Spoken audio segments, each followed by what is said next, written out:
Baik anak-anakku, bertemu lagi di pelajaran sosiologi ya. Nah, kemarin kita sudah membahas atau pertemuan lalu kita sudah membahas tentang penentuan atau menentukan topik masalah sosial sebagai fokus penelitian. Nah, di sini kita masuk ke bagian D anak-anakku. Baik, Mister minta kalian membuka buku sosiologinya halaman 180. Nah, yang bagian D, yaitu pendekatan penelitian kuantitatif dan kualitatif. Di sini ada dua opsi, pendekatan kualitatif untuk melakukan sebuah penelitian dan pendekatan penelitian kuantitatif. Nah, baik, pendekatan kualitatif adalah suatu proses penelitian dan pemahaman yang berdasarkan pada metodologi yang menyelidiki suatu fenomena sosial dan masalah manusia, anak-anakku. Lalu sebaliknya, penelitian kuantitatif lebih sistematis, terencana, terstruktur, jelas dari awal hingga akhir penelitiannya, anak-anakku. Itu adalah perbedaan dari penelitian kuantitatif dan kualitatif. Oke. Ini adalah contoh dari karakteristik penelitian kuantitatif dan penelitian kualitatif. Oke, baik. Silahkan perhatikan.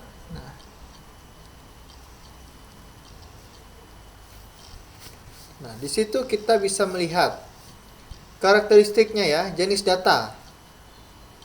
Untuk penelitian kuantitatif, jenis datanya adalah fenomena digambarkan secara numerik atau angka ya. Kemudian penelitian kualitatif, fenomena digambarkan secara naratif atau tekstual ya. Kemudian analisis. Nah, statistik deskriptif dan inferensial. Lalu penelitian kuantitatifnya adalah identifikasi atas tema-tema penting, anak-anakku. Nah, bisa dibaca sendiri ya.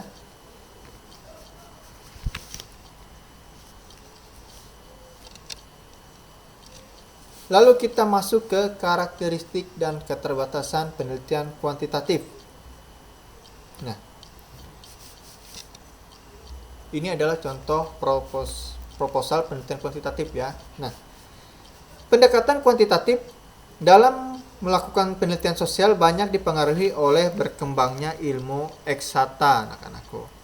Hal tersebut mengakibatkan pendekatan ini mengalami atau memiliki aturan yang ketat dan kerap terjadi intervensi terhadap subjek yang akan kalian teliti. Nah, kemudian secara umum, beberapa ciri penelitian kuantitatif adalah ini. Yang pertama, ada intervensi. Maksudnya adalah intervensi terhadap subjek. Penelitian kuantitatif akan melakukan intervensi terhadap realitas sosial, anak-anakku, dengan menggunakan perlakuan tertentu. Penelitian dapat mengondisikan subjek dengan cara memberikan perlakuan tertentu. Misalnya, pemberian angket atau mengondisikan perilaku tertentu. Angket ya. Jadi di sini kita memiliki sebuah angket. Nah, angket ya. Contohnya adalah angket ini. Oke. Ini adalah sebuah angket, anak-anakku, yang akan Mister berikan kepada kalian. Nanti tugas kalian sebagai objek yang akan Mister teliti. Nah, di sini nanti Mister sudah membuat sebuah jawaban ya atau soal ya. Nanti kalian yang menjawab soal itu. Nah, itu adalah contoh angket. Kemudian data berupa angka.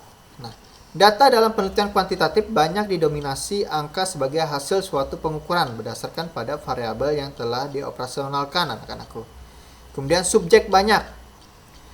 Mengingat salah satu tujuan penelitian kuantitatif adalah untuk melakukan generalisasi. Nah, generalisasi adalah melakukan sebuah perubahan ya. Generalisasi. Maksudnya di sini adalah tingkatan. Nah, tingkatan tua kemudian beralih ke muda ya, seperti itu.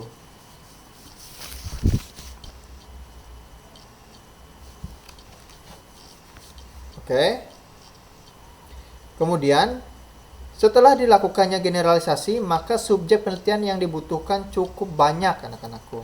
Keempat, Terdapat jarak dalam interaksi antara peneliti dan subjek yang akan kalian teliti untuk menjaga objektivitas penelitian. Nah, analisis data setelah data terkumpul, analisis data dilakukan pada akhir proses penelitian setelah pengumpulan data. Dilaksanakan dengan bersifat deduktif, anak-anakku. Nah, lalu, tidak ada satupun model pendekatan penelitian yang sempurna, anak-anakku. Penelitian dengan menggunakan pendekatan kuantitatif memiliki keterbatasan dalam beberapa hal. Nah, penelitian kuantitatif juga memiliki keterbatasan, anak-anakku. Yang pertama itu, keterbatasannya adalah lama dalam proses perencanaan penelitian. Jadi, sebelum turun ke lapangan, peneliti harus mempersiapkan perencanaan peneliti secara ketat dalam mewujudkan proposal penelitian klien. Kegiatan ini seringkali memakan waktu yang cukup banyak, anak-anakku, karena membutuhkan banyak sekali persiapan untuk melakukan proses penelitian ini. Lalu, yang kedua, sulit memperdalam data. Hal ini disebabkan alat utama dalam pengumpulan data adalah instrumen. Jadi di sini kalian membutuhkan sebuah instrumen seperti angket, sehingga peneliti kesulitan untuk mendapatkan data lebih dari yang tertulis dalam angket.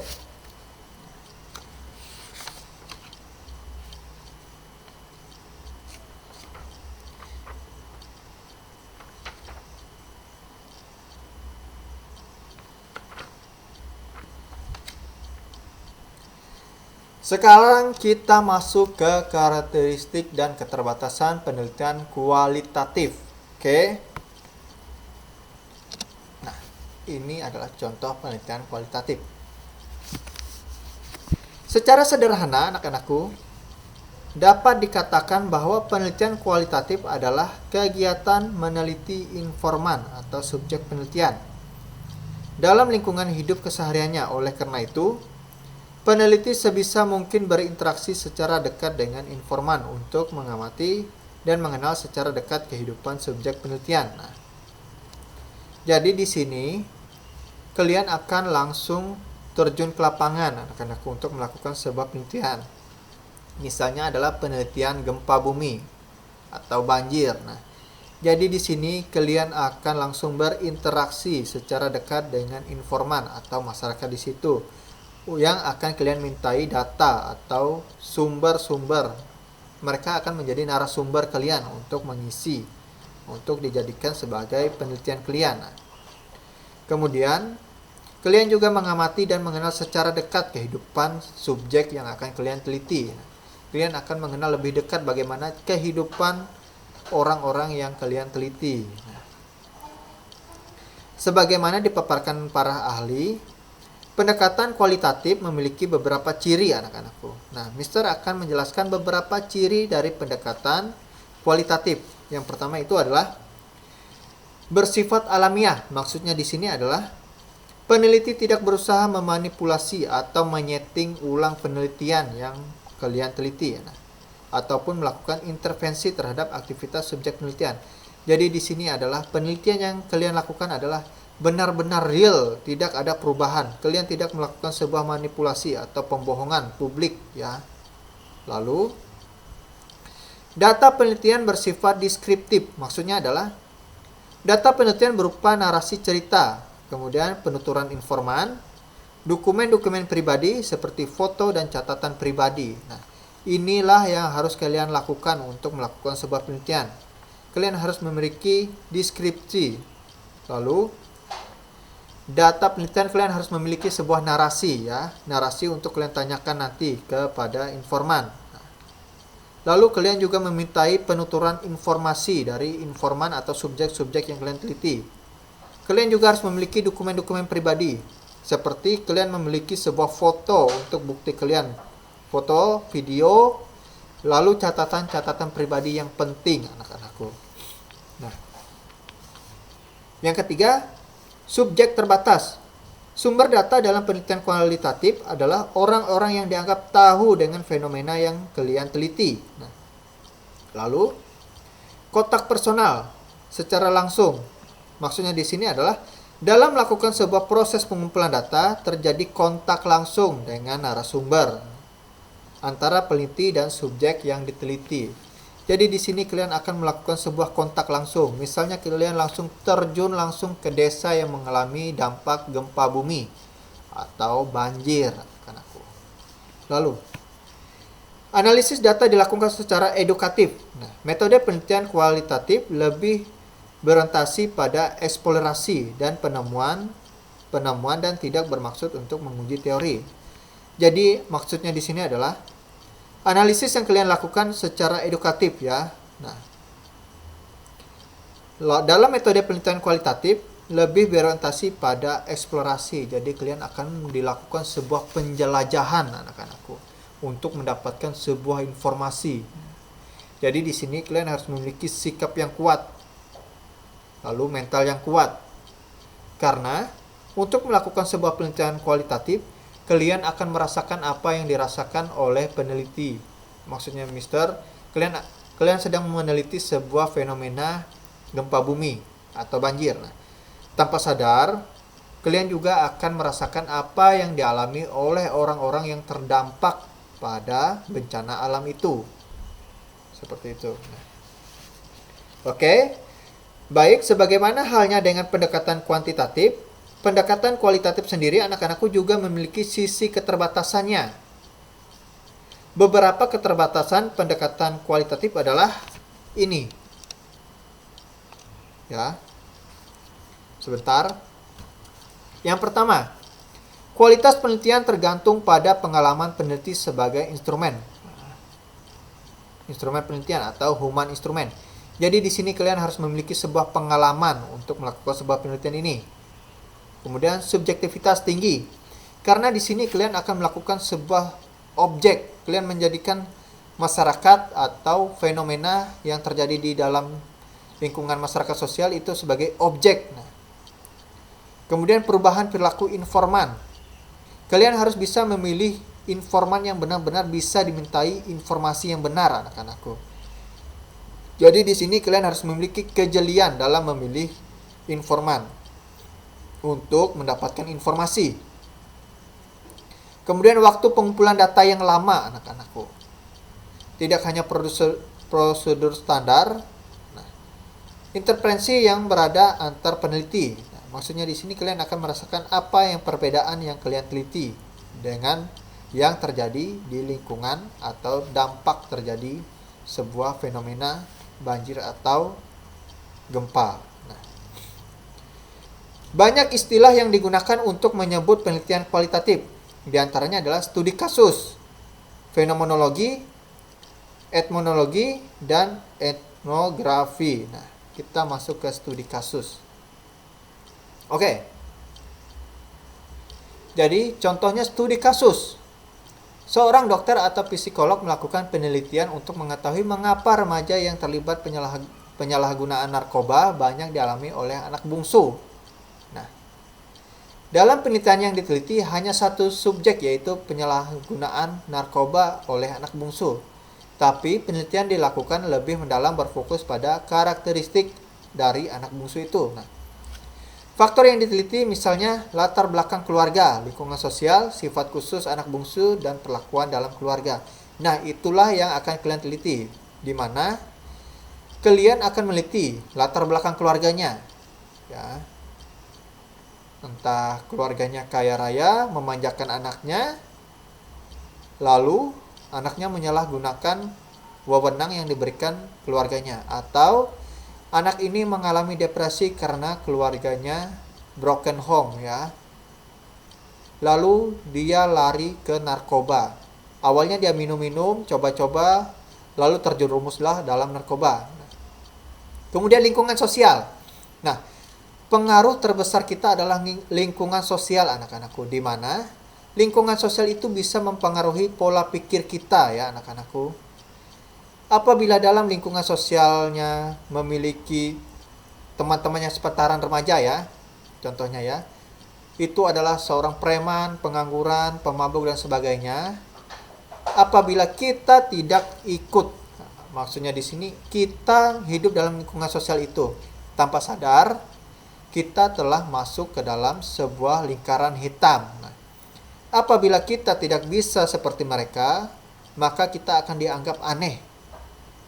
kita dianggap orang yang aneh karena tidak minum, tidak merokok, tidak melakukan narkoba dan sebagainya. Nah, mau tidak mau kita agar bisa diterima oleh lingkungan sosial, kita harus menjadi seperti mereka. Nah, lalu sifat khusus anak bungsu dan perlakuan dalam keluarga. Seperti kita ketahui, anak bungsu itu adalah anak yang paling disayang karena anak yang bungsu ya. Biasanya anak bungsu ini adalah anak yang paling dimanjakan anak-anakku. Tapi tidak semuanya yang dimanjakan. Nah, dari perlakuan ini, anak ini menjadi manja ya. Karena dia sudah terbiasa mendapatkan fasilitas-fasilitas tertentu yang diberikan oleh keluarganya. Itu adalah contoh dari studi kasus. Lalu kita masuk ke pengertian fenomenologis. Nah, jadi fenomenologi adalah sebuah studi dalam bidang falsafat yang mempelajari manusia sebagai sebuah fenomena. Fenomenologi merupakan sebuah aliran yang berpendapat bahwa hasrat yang kuat untuk mengerti yang sebenarnya dapat dicapai melalui pengamatan terhadap fenomena atau pertemuan kita dengan realita. Jadi di sini kita akan belajar tentang manusia ya. Kita belajar tentang karakter manusia anak-anakku. Seperti ini. Anak ini sangat suka menggunakan baju warna hitam dengan bergambarkan tengkorak ya. Kemudian dia sangat suka mendengarkan musik aliran keras, hard rock ya. Baik, dari sini kita sudah memiliki pandangan bahwa anak ini adalah memiliki jiwa yang bebas. Dia sangat suka menjadi dirinya sendiri. Nah, dari situ kita sudah belajar ya, dari karakter pakaian baju, warna baju, logo baju, dan aliran musiknya. Kita sudah tahu bahwa karakter orang ini seperti ini. Oke. Itu adalah pengertian fenomenologis di mana kita belajar tentang falsafat dan mempelajari manusia, sifat manusia. Oke. Sekarang etmotodologi.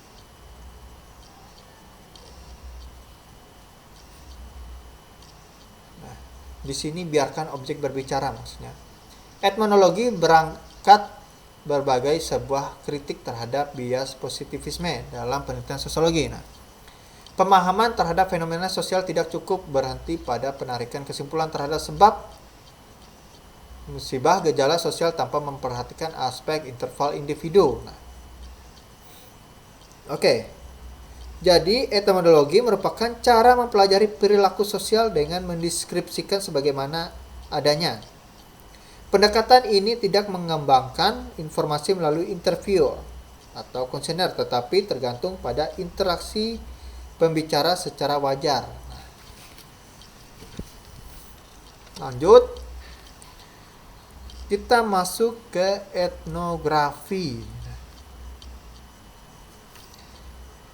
Deskripsi antar grafis sepenuhnya disusun sesuai dengan pandangan pengalaman warga pribumi atau emic view. Manfaatnya metode wawancara mendalam dan observasi terlibat. Nah, memanfaatkan ya.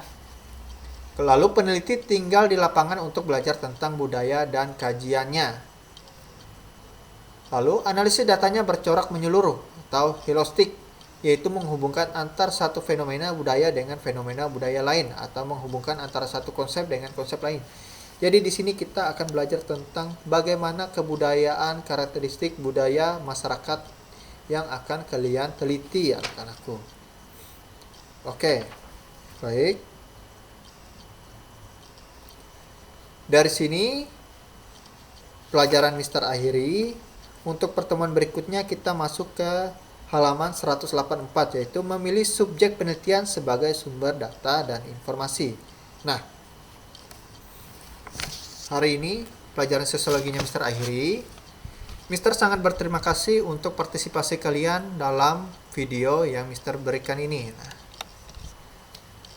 untuk kurang dan lebihnya, Mister minta maaf. Apabila ada yang kurang jelas atau ingin ditanyakan, silakan ditanyakan pada kolom komentar ya nanti di Google Classroom-nya. Oke, dari sini tidak ada yang ingin ditanyakan. Mister tutup pelajaran sosiologi pada hari ini. Sampai jumpa di pertemuan berikutnya. Tuhan Yesus memberkati.